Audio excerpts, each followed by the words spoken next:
In the fifth episode of the 2008 season of the American quiz show 1 vs. 100, a special guest named Christopher Langan appeared. Langan had to be smart enough to answer more questions correctly than his 100 opponents. The host began by saying, the average person has an IQ of 100. Einstein's IQ was 150. Chris Langan's IQ is 195. At that time, Langan became a national sensation in the United States. Later, a neuropsychologist was assigned to administer an IQ test to him. The results showed that his IQ was so high it could not be measured. Chris Langan began speaking at 6 months old. By the age of 3, he would listen to a radio host reading comic strips on Sunday mornings. He also taught himself to read and write by following the words on the page. Yet most of us have never even heard of Langan. Meanwhile, people like Einstein, who had a much lower IQ, achieved extraordinary success. When someone like Chris Langan is mentioned, we feel admiration. Genius seems to be the extreme edge of being beyond ordinary limits. Surely nothing could stand in the way of someone like that, right? But is that really true? Being born with a high IQ is, of course, an advantage. However, the relationship between intelligence and success only holds up to a certain point. Psychologist Liam Hudson once said, "Once you reach an IQ of around 120, additional IQ points don't translate into measurable advantages in the real world." A seasoned scientist with an IQ of 130 has about the same chance of winning a Nobel Prize as one with an IQ of 180.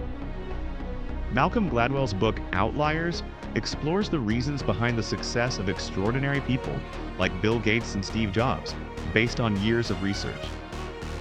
The term outliers refers to those who stand outside the norm, the people who are exceptional. If you want to step outside your own limits, let's continue. Gladwell emphasizes that successful people are not just geniuses. They are influenced by many other factors. For example, the year a child is born can affect their chances of success.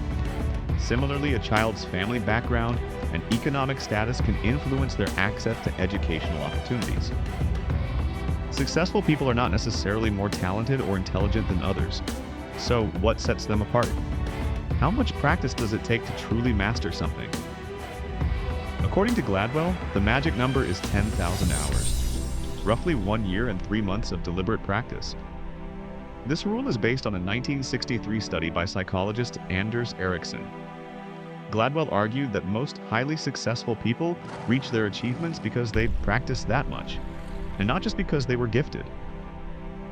He pointed out that musical geniuses like Mozart and Beethoven spent thousands of hours honing their craft early in their careers, which was the real foundation of their success. In the early 1990s, a study was conducted at a music academy in Berlin on violin students. Researchers examined the relationship between the amount of practice and performance level.